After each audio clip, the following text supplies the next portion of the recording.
Welcome back, Lab Insiders. Our comprehensive interview was long, but our Q&A session, well, that's 5 short minutes. Joining us is Robin Brouwer from AstraZeneca, who will be here to tell us everything there is to know about innovations, well, in the nick of time. Welcome, Robin. Thanks, Max. Where do you see the innovations in lab digitization going? A couple of areas. I think the way we interact with the scientists, an example, AR, VR, I think will make its way into the labs as well.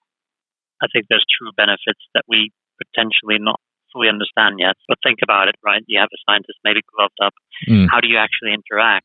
It's parallel to the office where you have your mouse and your keyboard. That doesn't necessarily translate well into the lab. So I think we have to rethink in ways on how you interact with systems and how you present data back to the scientists.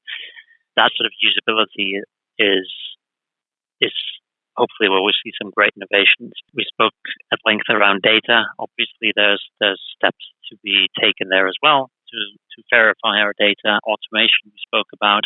Robin, what do you think the lab will look like in 5 years' time? Maybe not in 5 years, but maybe in 10 years. But if I were to dream a bit, then that's what we encourage here in Lab Insider. Please dream on.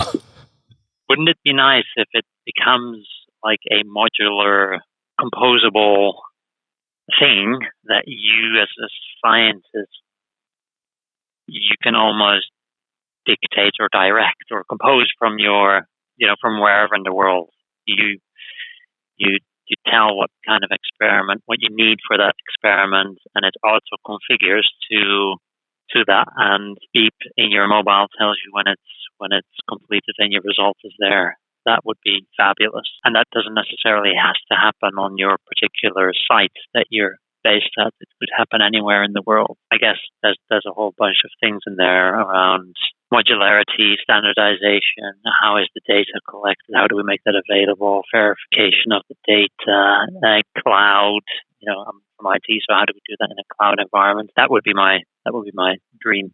How well do you think that labs are prepared for, the challenges of a future pandemic or some calamity? How well do you think these facilities are ready? There's one thing we learned during the pandemic that not very much we were ready for. So we had to deploy a whole bunch of tooling to do things a bit more remotely. With the tooling to remote back into your lab PC to see what's going on and look at results.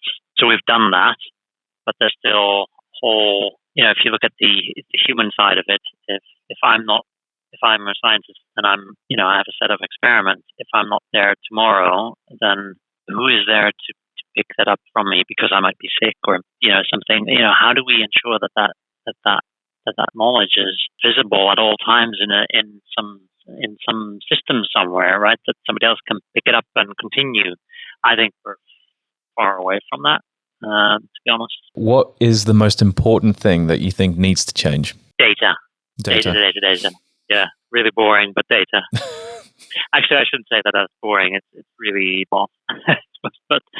But we tend to think about it as pretty boring because we all thought, it needs to be. We tend to speak about formats and standards and metadata, and that's not the most interesting topics, perhaps for many of us. For some, it is. I think, yeah. But the thing is, that's what they say about crude oil as well. I mean, if I started discussing that, people would start switching off. But yet, that is so key to their lives.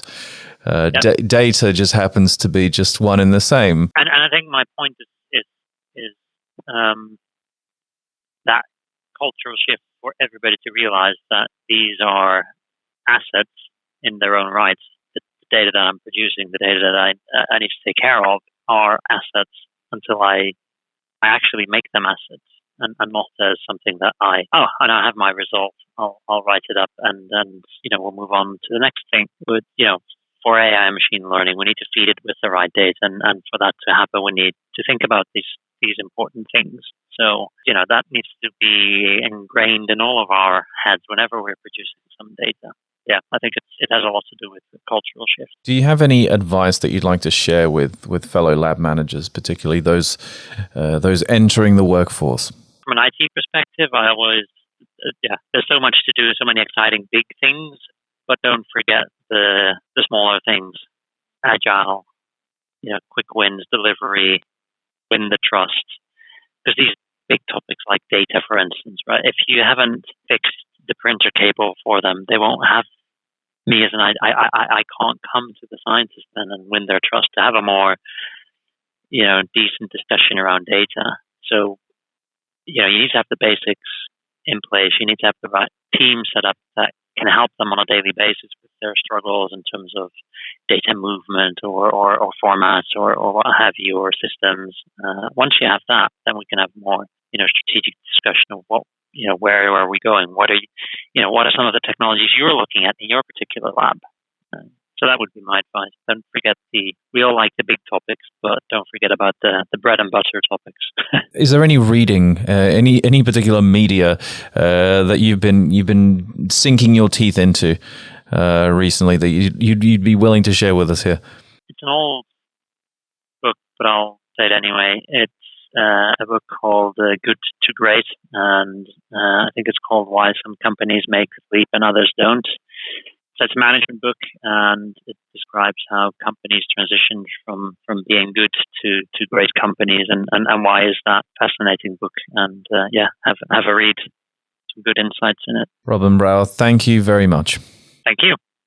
That was Robin Brouwer of AstraZeneca. 5 minutes of Q&A following every single episode. Make sure not to miss any single episode by checking us out on www.labinsider.com. Also, be sure to sign up to our newsletter and our Facebook and LinkedIn. That's all for now. Speak to you soon.